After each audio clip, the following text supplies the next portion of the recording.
सामान्यपणे जास्तीत जास्त भारतीय घरांमध्ये सकाळी उठल्याबरोबर दुधाचा चहा पिण्याची पद्धत आहे. चहाशिवाय अनेकांची दिवसाची सुरुवात होत नाही. मात्र एक्सपर्टच्या म्हणण्यानुसार दुधाचा चहा आरोग्यासाठी नुकसानदायक असतो. बरेच लोक काळा चहा पितात. आता आम्ही तुम्हाला एक खास चहा ज्याचे सेवन केल्याने अनेक फायदे मिळतात. शरीराच्या अनेक समस्या दूर होण्यामध्ये हा खास चहा म्हणजे ओव्याचा चहा. ओव्याच्या चहामध्ये अँटीऑक्सिडंट, फायबर, पोटॅशियम आणि व्हिटॅमिन असतात. मग पाहूयात ओव्याचा चहा पिण्याचे आपल्या आरोग्यासाठी फायदे. बऱ्याच लोकांना नेहमीच गॅसची समस्या सतावत असते. रोज सकाळी उठल्यावर ओव्याच्या चहाचे सेवन करा. ओव्यामध्ये अनेक पोषक तत्व असतात जे पचनतंत्र मजबूत करतात आणि पोटासंबंधी अनेक समस्या दूर होण्यास मदत मिळेल. आजकाल बरेच लोक वाढलेल्या वजनामुळे वैतागलेले आहेत.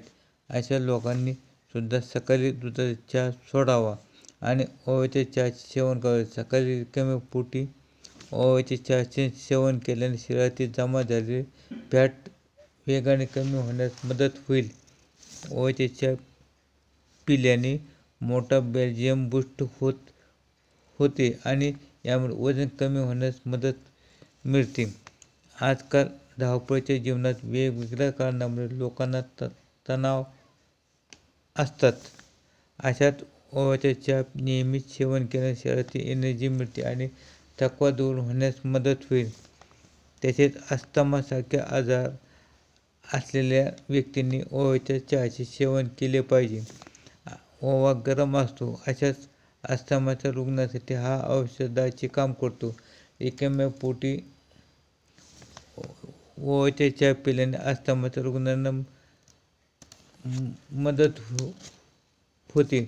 जर तुम्ही नियमितपणे ओव्याच्या चहाचे सेवन करत असाल तर तुमच्या एकंदर आरोग्यास फायदेशीर असते. याच्या सेवनाने महिलांना मासिक पाळीमध्ये होणाऱ्या वेदना कमी होण्यास मदत होईल. आता काही प्रमाणात थंडी जाणवायला लागली आहे. त्यामुळे या दिवसांमध्ये सर्दी, खोकला, कफ या समस्या कॉमन झालेल्या आहेत. अशात तुम्ही हिवाळ्यात ओव्याच्या चहाचे सेवन करणे फायदेशीर ठरते. ओव्याचा चहा अशा पद्धतीने बनवा. प्रथम 2 कप पाणी एका भांड्यात उकळून घ्या. त्यामध्ये अर्धा चमचा ओवा टाका. मध्यम आचेवर उकळू द्या आणि ते पाणी एका कपामध्ये टाका. त्यामध्ये वरून थोडा लिंबाचा रस, थोडा मध टाका. हा ओव्याचा चहा हेल्दी चहा तयार होईल.